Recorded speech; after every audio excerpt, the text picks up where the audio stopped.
shown up, you're a little nervous about showing up, don't worry. Show up, join in with us. We have great conversations about what Jesus has said and how we can apply it to our lives.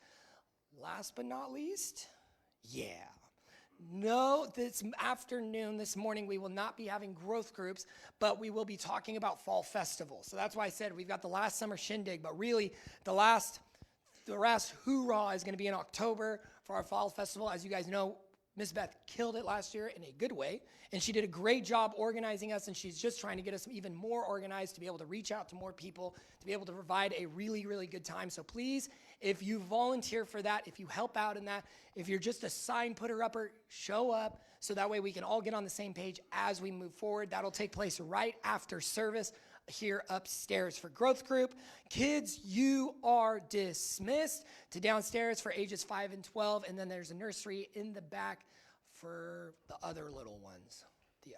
And this morning, before Michael comes up and starts preaching, we've got a video that we're going to share for you this morning, so please pay attention to that. Place like this street in New York City, if you were unfortunate enough to be the victim of a crime or taken ill unexpectedly, you might think that surrounded by all these people, someone would intervene. After all, isn't there safety in numbers? Psychologists say no. Research suggests that often a victim is less likely to receive assistance when surrounded by a group rather than a single bystander. When people are in a crowd, it's easier to pass the buck. It's what psychologists call the diffusion of responsibility. Liverpool Street Station in London, a busy thoroughfare for commuters. Unknown to these passers-by, Peter is an actor. As part of an experiment on bystander apathy, he's pretending to be ill. Help. How long before he gets help? Please, somebody. Help. Help me, sir. Please help me. Helping would be inconvenient or even risky. He lies there for more than 20 minutes and no one raises an eyebrow. Please, somebody help me. It's always very distressing to watch situations like this where people are obviously suffering and no one's actually helping them. But what we have here is two conflicting rules. One is the rule that we ought to help, and the other is the rule that we ought to do what everybody else is doing. And here you have effectively a group of strangers who are exerting the pressure not to intervene, not to help. And it's very difficult to rebel. Ruth, another actor, takes Peter's place. How long before she receives help?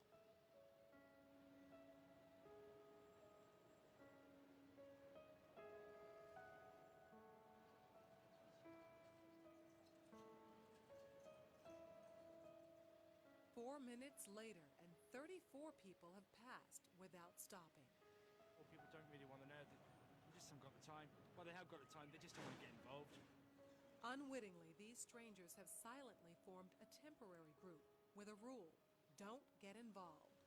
They're afraid to stand out from the crowd and won't take action if no one else does. This woman has clearly spotted Ruth, but she conforms to the rule and does nothing.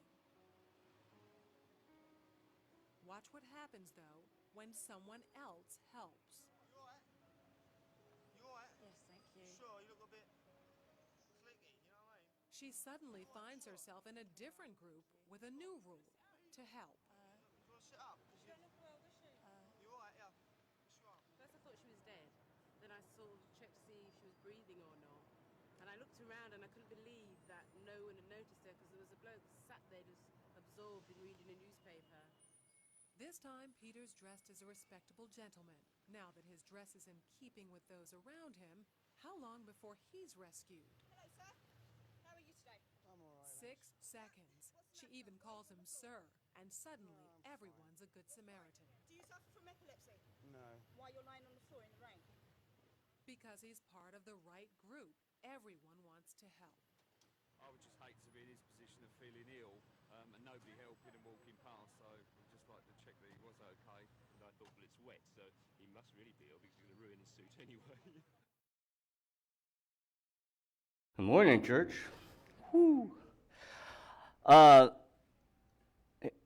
Human behavior fascinates me, and sometimes it's really surprising in good ways, and then there's moments like this that maybe we can relate to it a little bit. Maybe as I watched it, I was like, I relate to this maybe a little too much. But we're gonna come back to this.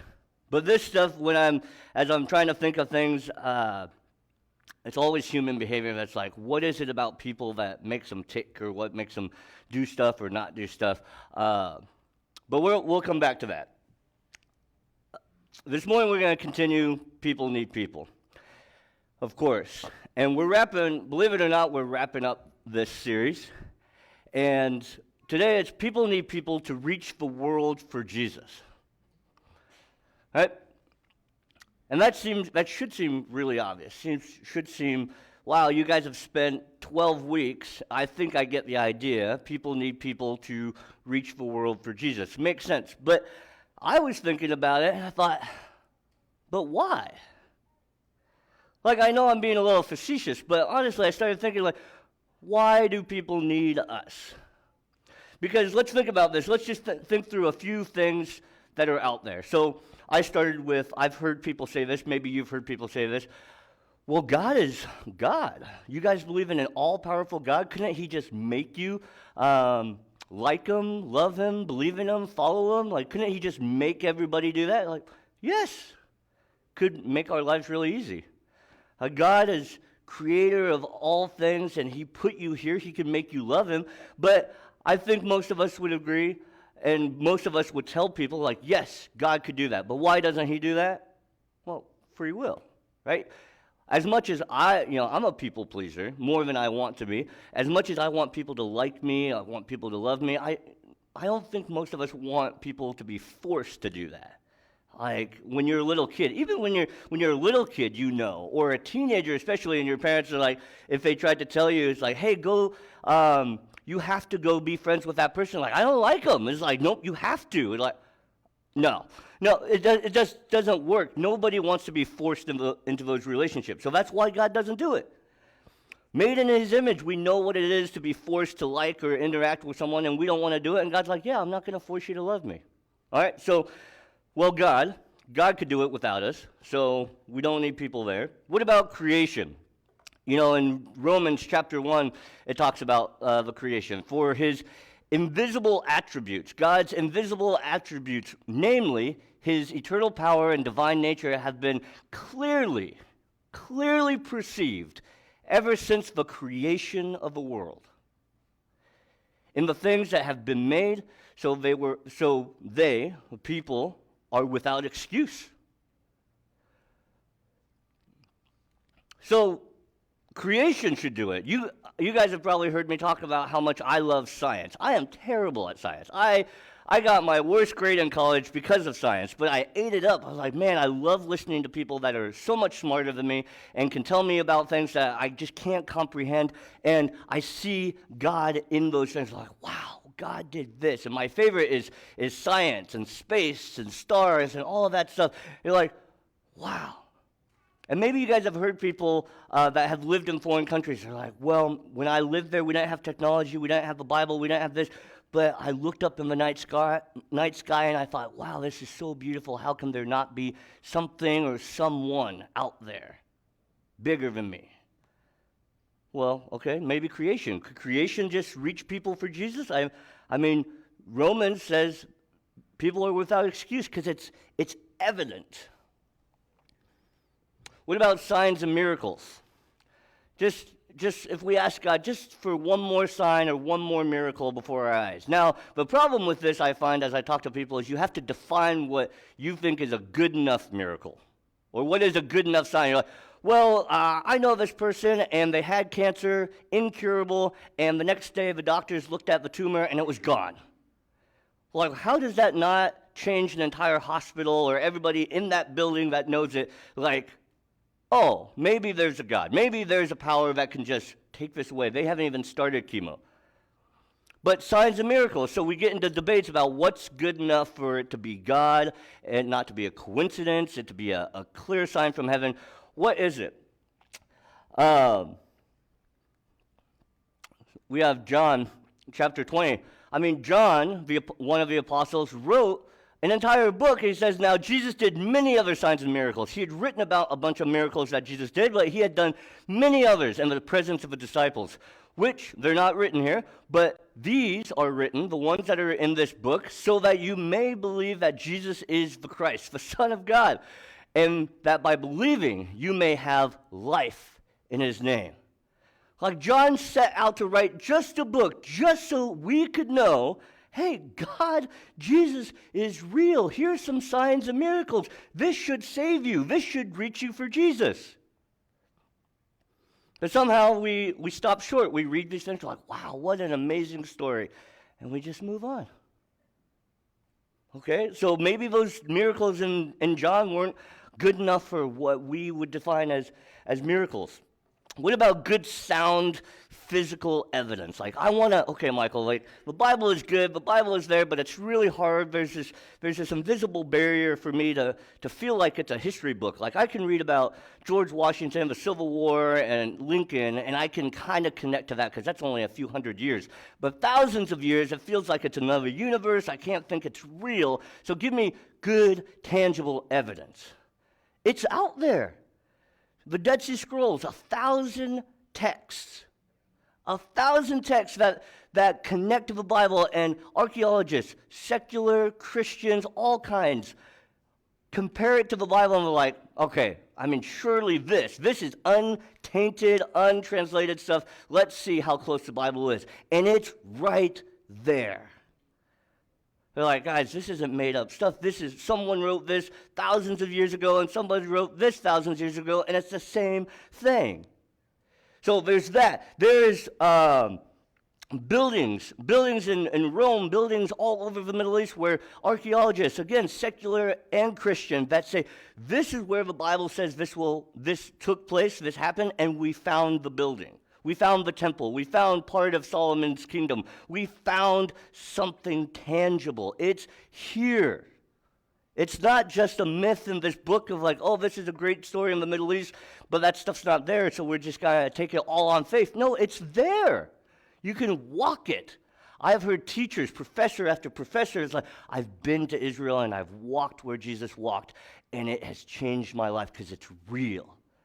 That blows my mind. Like, I just can't imagine knowing this is where the disciples walked. This is where Lazarus should have been raised from the dead. This is where Jesus was buried. It's there. One of the most recent things that was found was a piece of stone called the Tel Dan stele, which was found in 1993, and it mentions King David. This huge, long story of information, and King David is mentioned in it. In 1993, they discovered that artifact. They're like, oh, so this man, Bathsheba, these things, like, he must have been real. Wow. But what do? We stop a little short. Okay, let's say we've got, like, better preachers than what you guys are stuck with. What if you've got somebody better than Jordan? What if you had Jeff Walling all the time? What if you had Dan Rodriguez? What if you had like some amazing, amazing men of God standing here and their passion and their heart, you just can't help but connect to Jesus? Like they would reach me. They would reach someone for Jesus. Surely someone like Paul, if we just had another Paul, they would reach people for Jesus. What if all these great things were written down in a book in one spot so I didn't have to Google it? What if I could just go to one place to hear more testimonies and stories or sermons or things like that were compelling? What if there's just one book that did it? Yeah, I know. And you're like, yeah, it's there, Michael. It's all there. So how do we come so short of people connecting to Jesus? How does this world get so lost and off the mark? I'll tell you one of the reasons. So one of the parables that Jesus spoke was the rich man and Lazarus. And the rich man was living a great life, and he would give scraps to Lazarus. He wouldn't even give them to him. He gave them to the dogs, and the dogs might not eat it all up, and Lazarus had it. And then they both died, and the rich man goes into, that's very debatable by a lot of scholars, he goes into a waiting place We believe it to be hell. Some people believe it to be Hades. There's a lot of debate on that. But he's in a place of torment, and Lazarus is sitting in a waiting place, which is Abraham's bosom. And he's there with Abraham. And they're going back and forth in the sense of the rich man is in torment and agony. And he's asking Abraham to save him. He's like, help me, help me. And he's like, I can't help you. There's a great divide. There's a chasm in between where we are and where you are. I can't help you. And so the rich man gets so desperate. He's like, if you can't save me, he said, then I beg you, Father, if you can't save me. He asked for Lazarus to bring a drop of water to ease his pain. He said, look, if you can't save me, I beg you, Father, to send Lazarus to my father's house. For I have 5 brothers, so that he may warn them, lest they also come into this place of torment. And Abraham said, they have Moses, they have prophets. Let them hear them. And he said, no, Father Abraham, it's not going to be enough. It's not enough. Moses and those guys are not enough. If someone goes to them from the dead, man, then they'd repent. And Abraham said, if they do not hear Moses and the prophets, neither will they be convinced if someone should rise from the dead. Like, how stubborn are we?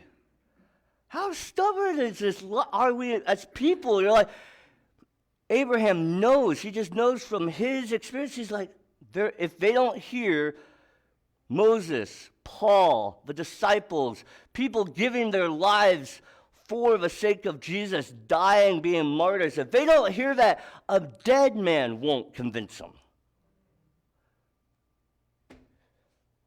So what do we do? Well, okay, just a few more ideas. What if, okay, so Michael and Jordan aren't going to reach the people. Jeff Walling, the perfect speaker, isn't always going to be the answer.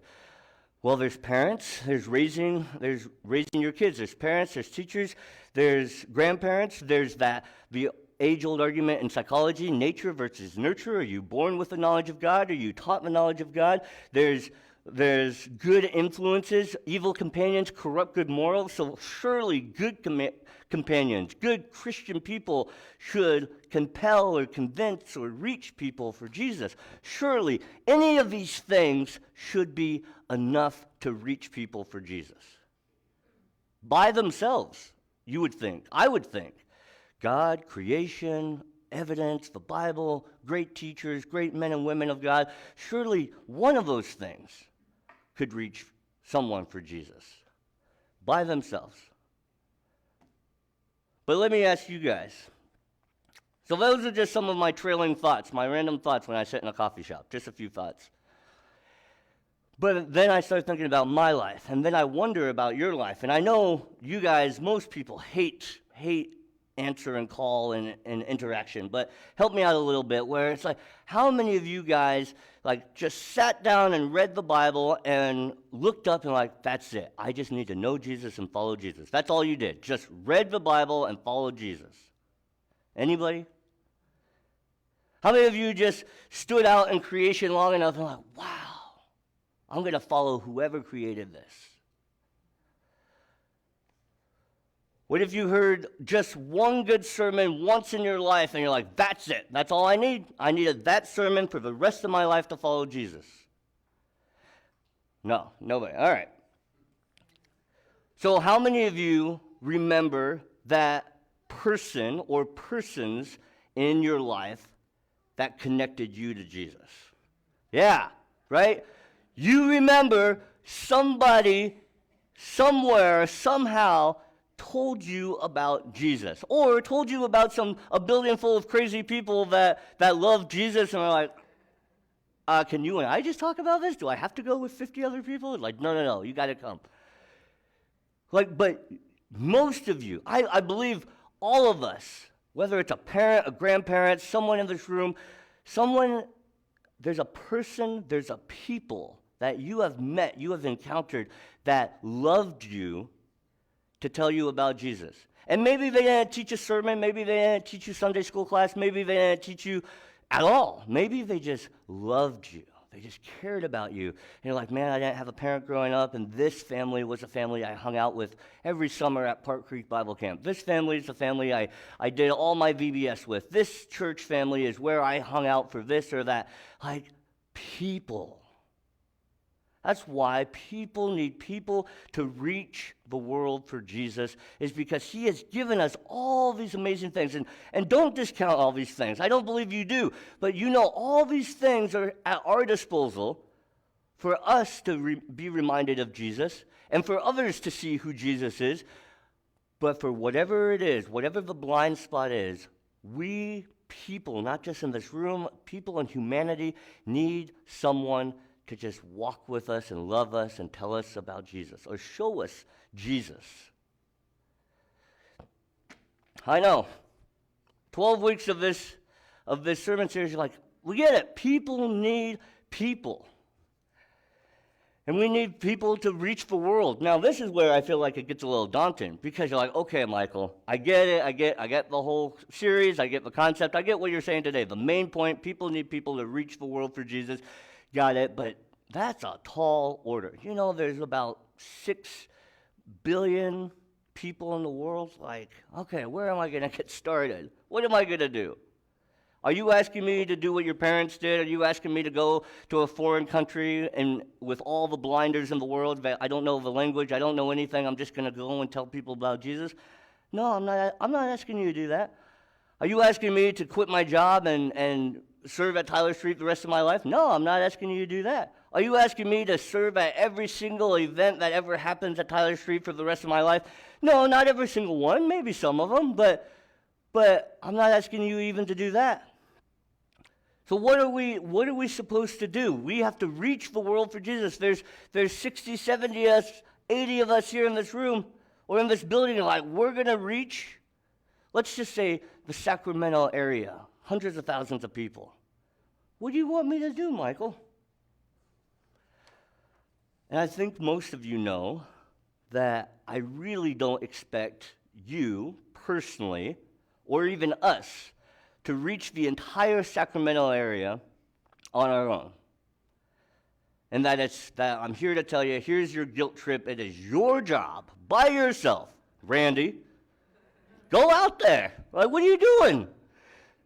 You know, Marcus already does it in prison ministries. Like, why aren't they converted? Why aren't they in a relationship with Jesus? Marcus, what is basketball going to do? Like, come on, go do something. This isn't the guilt trip for that. But there's this, we might not reach the entire Sacramento area, the whole metro area. But how many of you can think of the different friend groups in your life? How many of you can think of, Jordan's got 1 million of them. He's got jiu-jitsu, he's got LMS, he's got like some Orangevale Chamber of Commerce. Like, he is connected to tons and tons of people in the area. Surely, Jordan, whether he's a preacher or not, he'll reach half the Sacramento area. But no, let's just think about the 50, 60 people you come in contact, more than you realize. At soccer games, at school events, at work, your coworkers, people that you're friends with, you have relationships, you're honestly connected to them. I'm not just talking about the people like, I kind of know the person 5 cubicles over, I think it's Jeff, Julie, I don't know. It's somebody. No, I'm talking about the person that you see them every day, and you're like, I know their name, I know they're married, I know they have kids, I know things about them, and we have a good rapport with one another. I have a connection to that person. Those are the people I'm talking about.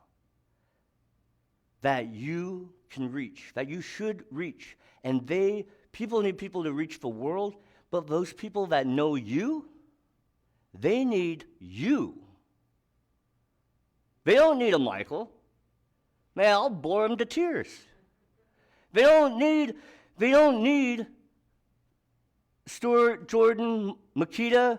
They need you because they know you. So if you bring him to church, you're like, hey, so Jordan, he's a guitar player. He's a great guy. You should get to know him, and he'll tell you all about Jesus. See you later. They're like, I don't know this dude. And he's got the tribe of Israel to haul around. Like, I don't want to talk to that guy. They need you because they know you. See, this world that is so crazy and difficult to navigate, and it gets scary, it gets overwhelming, and everyone on social media, all around us, everyone is trying to figure out how to navigate it and how not to be overwhelmed. They're looking for answers, and they're looking for hope. They're looking for someone they can trust to help them out with some answers and not take advantage of them. That's the saddest, the biggest thing about our world and technology. Hey, if you want to lose weight, just stick with me. Watch the rest of this 20-minute video, and I'll tell you how to lose weight by the end. You just got to pay me $50 at the end of this 20-minute video, and then I'll tell you the secret. And then once you pay me $50, then you got to pay $200 to actually get the material, and then I'm going to tell you how to lose weight. Like, there's a gimmick everywhere. How many you guys know of Amway? Hey, you guys want to go to dinner? Like, we're just gonna sit, we're gonna talk, we're gonna have some dinner with some friends, and then they're like, hey, come buy into this timeshare for $18,000, and you're like, wait, what? And then they're like, are you ready? Like, no, I barely want to pay for the $30 dinner I just ate. But like, what? But there's a gimmick, there's somebody trying to take advantage of somebody in this world around every corner, and people are looking for answers, like real answers, without being taken advantage of, to actually have some hope, to actually get up off the ground when they're beat up. That's why they need you. You can connect them to me. I love people. You know that. I'll give you a buffer if you need a little break. But at the end of the day, they need you. They have this relationship. God put them around you in your life, and they know you. They know your kids. They know your family. They know something about you, that you're a decent person. They want to have a friendship or a relationship with you, and so they trust you. That's an amazing thing that we have. This little experiment that we watched, I think a lot of us can relate. My wife and I and mother-in-law were downtown, and yesterday, downtown Sacramento and old downtown Sacramento. And there's tons of people you can walk by on the street. And around here in this day and age, you're just like, it's probably a homeless person. They're probably fine as they can be. And I can just step over them, or I know they're going to ask for money, so I'm going to go a little farther out on the sidewalk. We do that. It's part of our human behavior, and it's not an excuse. It's just sad. It's just how we get wired. But think about the people you know. You see someone you know from work, from your kids' sports, your life, from jiu-jitsu. You see someone you know, and you're going to help them, right? No? You're going to help them. You're watching people walk by, like someone that we don't know, and you're like, someone should help them. But when we watch a video like that, we're like, at first we're like, okay, it's kind of understandable. But eventually you're like, someone just stop and help them. 30 seconds, just help them. But what about your friends? What about your family? What about the people in your life that they might not be physically on the ground in front of you, but if you have a relationship with them and a connection to them, this is what I mean, of people that you have a connection to. And this is not I'm judging my friends. This is like, I'm involved and connected to my friends. I know their marriage is a little rocky. I know, man, they're just having a really hard time with raising a teenage kid. They hate their job and they're just really struggling, or they're struggling with finances, they're struggling with budgeting and figuring that out. Like, that's who I'm talking about. The people that you know well enough for that. You know those things about your friends. And just think of them laying on the ground like, I just need a little help to know how to parent my kid. They're driving me nuts. I just need a little help with my in-laws. I just need a little help with something in my life, and you know what that is. So you're going to pick them up? Like, well, Michael, look, here's the thing. People on the sidewalk, that's one thing. One of the reasons, the bystander effect is what this is called. One of the things that people don't stop and help is because they feel less responsibility because there's hundreds of people around. But these are things that we do in our faith every day, in our spiritual walk every day. Well, Michael, I know in this friend group of 6 people, there's at least 2 other Christians, so I'm sure they've told him about Jesus. So I don't need to do it. Well, there's this one person, they're a professional counselor for marriage family therapy. Surely they know about these marital issues. They're going to help them, and they know way more than me. Michael, I really don't know what I'm supposed to say. I don't know what I'm supposed to do. I don't know how to tell them about Jesus. I don't even know how to raise my own kids. How am I going to tell them how to raise their kids? What do you want me to do? I've invited them before to the last shindig. They said no. To the last shindig, they said no. Like, I've tried. I've really tried. Like, the person on the sidewalk, I said hi. I said, you okay? Yeah, you're okay. See you later. Like, guys, someone on the sidewalk, someone in this building, they keel over and start having a heart attack. And you're like, I'm not a doctor. You're just going to be like, uh-oh. You better call 911. You better call somebody that does know. Oh, they broke their arm. I'm not a doctor. I can't set that for them. No, but you could take them to the hospital. You know enough. You think you don't know what to share about Jesus, but you know. You know that Jesus loves you. You know that Jesus loves your kids. You know that Jesus can provide and take care of all your needs. You know that when life is so chaotic and overwhelming, like somehow having Jesus is better. And you know that life done within a community that loves Jesus, not just any community, but a community that loves Jesus and loves you, that's just better. They might not have all the answers. They might not have all the money in the world to help you out of your predicament, but they love and care for you, and they'll start a meal train. They'll pray for you. They will care for you just as Jesus would care for you. You know that. You know enough. I want you to feel and believe that, because I just don't know how to quote half the Bible. I don't know this verse or that verse. I barely remember John 3:16, so I just got to step over them for now. And maybe I'll have you over for dinner and you can talk to them. Maybe I'll bring them to the next shindig. Maybe I'll help them tomorrow. The person laying on the street. Tomorrow, if they're still there, I'll help them tomorrow. In a week. You know, if they're really bad, they'll still be laying there next week. Like, if they really need help. No. Guys, the people around you that need you, and you know enough. You do. I want you to feel the comfort. It's like, look, I don't have to have all the answers. I don't have to have all the words.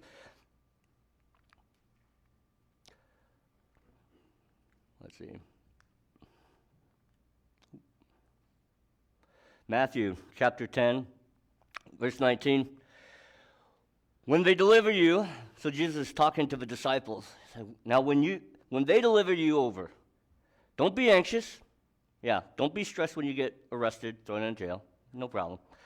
Don't be anxious how you're to speak or what you're to say. For what you are to say will be given to you in that hour.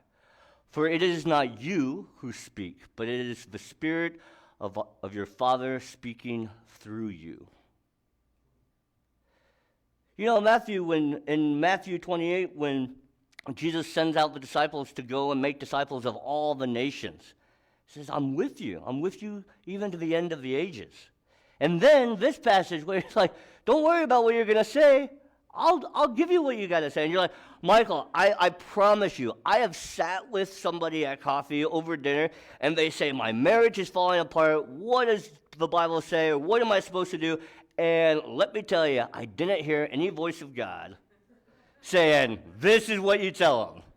Or I didn't feel an out-of-body experience and my mouth moving saying something, and I had no idea where the words came from, but lo and behold, that was the answer. Where does this come into play?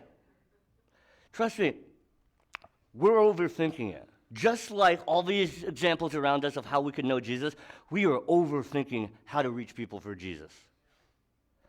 Like, I just don't, what was that one verse about marriage and this, and like, if there's infidelity, you stone them? No. Like, no! You tell them, like, man, I've had marriage trouble too. That's so hard. Tell me, like, what's going on? Right? What do you need? What do you need from me? What is going on? Like, how's your kids? If they have kids, how are you doing? How are you figuring out how to navigate this? You don't know. You're just trying to figure out what's going on first, and then you're like, man, I just really care about you. Do you need dinner tomorrow? Because we had dinner today, but we'll have dinner tomorrow. You guys know what you can do. You guys have to, it's not just for you guys, for us, we have to speak from our lives and our hearts and our experience with Jesus. That's what people need to know. Out of all the TikToks and all the reels and all the movies and all the things out there, they just need a real person to tell them, like, I don't know. I don't know how to fix that. But let's talk more about this. I know it sounds goofy, but have you prayed about this? Have you talked to Jesus about it? Do you have a relationship with Jesus? Like, well, I know about Jesus. I know, but I just don't have a relationship with him, and not right now. It's like, well, I really don't have an answer, but I do know that I've had marriage challenges, and for some reason, somehow, just life is better with Jesus. And I'll walk with you through this. I might not have the answers, but I'll walk with you because Jesus will walk with you. That's what they need to know. It's like, okay, but what are your preachers going to ask me to do? Give money this week? No. That's what we do. That's what we do when we follow Jesus. You just come spend time with us. Be loved and cared for. Really? What else do you want? Nothing. You want me to stack a chair? No. Don't make your friends stack chairs. If you've done that, that's why they don't come back. No. Don't take something from someone that needs Jesus the most. I just need you to set up for this event that you have nothing to do with.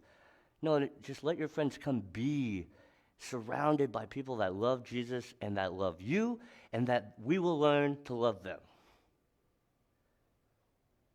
People need people. They need you. They need you to reach out. They need you to pick them up off the ground. They need you to start the conversation. They need you to move the relationship just a little further than where it's at. Like, Michael, I talked to him about Jesus 5 years ago, and it was like, start again. Do it again. They need you. They need you to love them enough to share your own life with them, more of your life with them. That's a hard thing. Have you tried Jesus?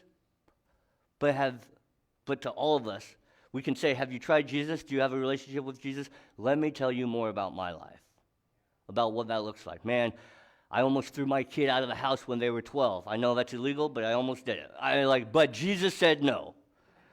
It's like, whatever it is, it's share more of your life. People need us to love them enough to be vulnerable and honest with them. Like, I don't have it figured out. This is how I don't have it figured out. And this is how I get through it. It's because of the people in my life, and it's because Jesus. They need you to show them what it means to be loved and cared for in a relationship with Jesus, and in a context of a real, meaningful community that also loves Jesus. So no matter how crazy life is, and how crazy the world can be, maybe you've watched the news, you've watched recent debates, you've watched recent things, and you thought, man, if this is the way the world is going, there's no hope for anything or anybody. Like, no hope for humanity. I think we've heard those phrases growing up or through the years, like, man, if this is the way the world's turning, we're in trouble. All these things. But then we see we see something where someone steps out and picks somebody up off the ground. We see somebody give of what they have to somebody else. We see someone in our lives that loves and cares for people, and people can see Jesus, and you're like, okay, there's hope. There's hope for humanity. There's hope for the world. There's hope forever. And there is.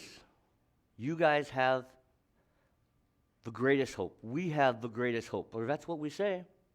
We bring in our friends for Christmas and Easter, and we talk about all this glorious hope and wonder of eternity, and then we leave them alone for 363 days a year.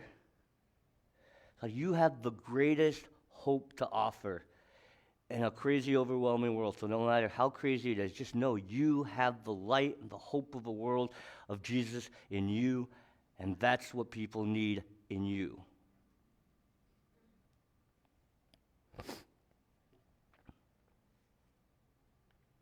That is my prayer for us today, church, and that is my prayer for as we go out through the rest of this week of how do we reach the people that are at arm's length, that are right there with us, that we know.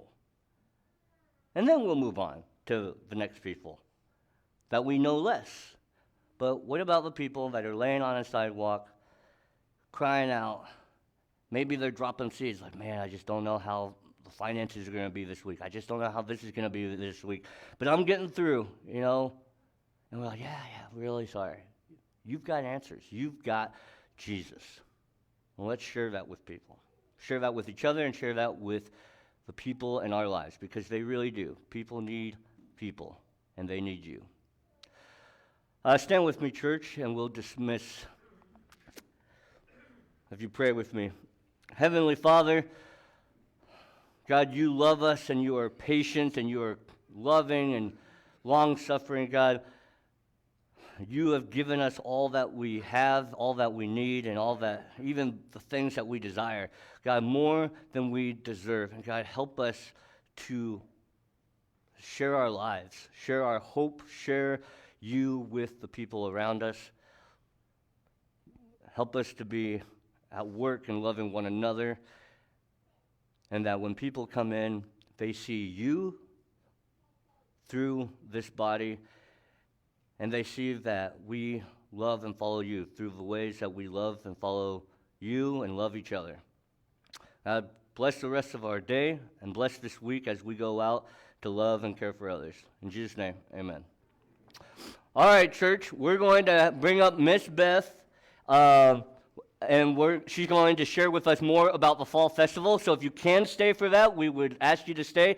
Something that she mentioned, you want to talk about like people, a way for us to reach people, it is through the Fall Festival, and I know Miss Beth would really love your help. So please stick around if you can, and I'll turn it over to Miss Beth here. So if you need to grab some water, you need to grab some water, use the restroom, go ahead and do that, and then we'll bring up Miss Beth here in just a couple minutes. Thanks, church.